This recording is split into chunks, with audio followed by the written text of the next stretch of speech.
چرا ما از مرگ فرار میکنیم، میترسیم ولو در مسیر حق باشیم؟ اصحاب رسول الله و بزرگان دینی ما این رقم نبودن. با ضربه خوردن میگفتن فزت و رب الکعبه. میفهمیدن ملاقات پروردگار خود میریم. میگفت اگر من کسی بکشه خب با ملاقات پروردگار خود میریم. من میرم میخوایم زندانی بکنین با پروردگار خود من خلوت میکنم. انسان کسی را دوست داشته باشه زیاد بزرگترین خوشی همیست که کته از او تنها باشه. میگه در زندان ما با پروردگار خود خلوت میکنم. من تبعید بکنین در زمین الله سیر میکنم. چی چیز بیشتر از این کرده میتونه؟ معنویت انسان را قدرتمند میسازه. انسانی که باورمند به الله هست، انسانی که محبت الله در قلبش جا گرفته باشه، از روز جزا نمیترسه. به معنای از این نیست که غافل است از حساب کتاب الله، نه، برش آمادگی دارن. جالب از اصحاب رسول الله من پرسان میکنن که قیامت چه وقت است؟ یعنی گویایی که اونا منتظرن. پیامبر ازشان پرسان میکنن چی آماده کردی برش؟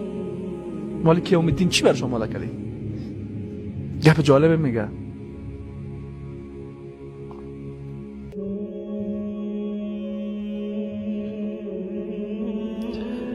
میگه اعمال ندارم پر الله پیامبر را دوست دارم.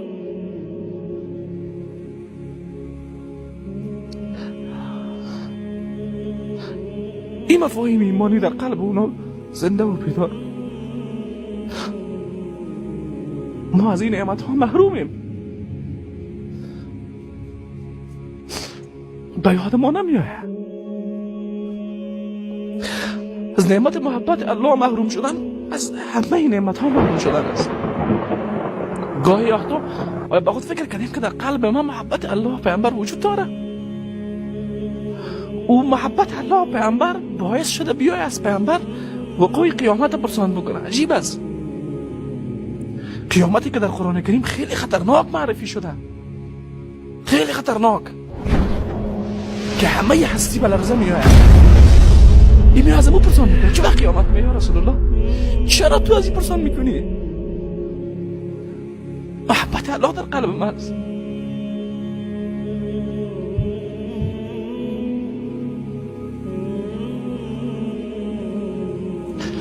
انسانی که محبت الله در قلبی باشه در عبادت الله باز غافل نمیشه، از عبادت الله فرار نمیکنه، از مواجه بودن با الله و از راز و نیاز با الله خسته نمیشه. قلبش در مقابل الله خاشع هست. ما این حالت نداریم. از عبادت خود فرار میکنیم، از ملاقات پروردگار خود فرار میکنیم. توقع نجات در روز قیامت را داریم، توقع رسیدن به رضایت الله و ملاقات پروردگار خود داریم. با چی چیزه؟ با ایمان های ضعیف ما که با کوچکترین فشار ازش فرار میکنیم، با عبادت های ما که اوج سراسر از ریا و عجب و گناه و تکبر و غرور و ریاست. خود دیندارم فکر میکنیم چی چیز داریم؟ چرا از عبادت الله غافلیم؟ چرا از روز جزا غافلیم؟ چرا ما را دنیا در خود غرق کرده؟ چرا این کلمات بسیار عظیم الله قلب‌های ما را بیدار نمی‌کنه؟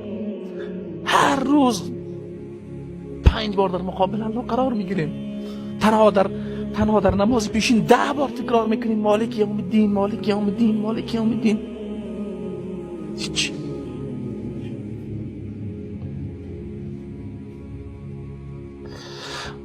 پس باید قدری گپ را بدانیم، از الله فرار نکنیم، به طرف الله باز بگردیم، قیامت را فراموش نکنیم.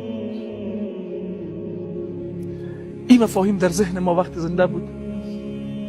الله را خواهرشانه عبادت میکنیم، از عبادت الله خود لذت میبریم و او عبادت باز میتونه ما را به مسیر هدایت استقامت بده، میتونه ما را از منکرات و از بدیها دور بکنه.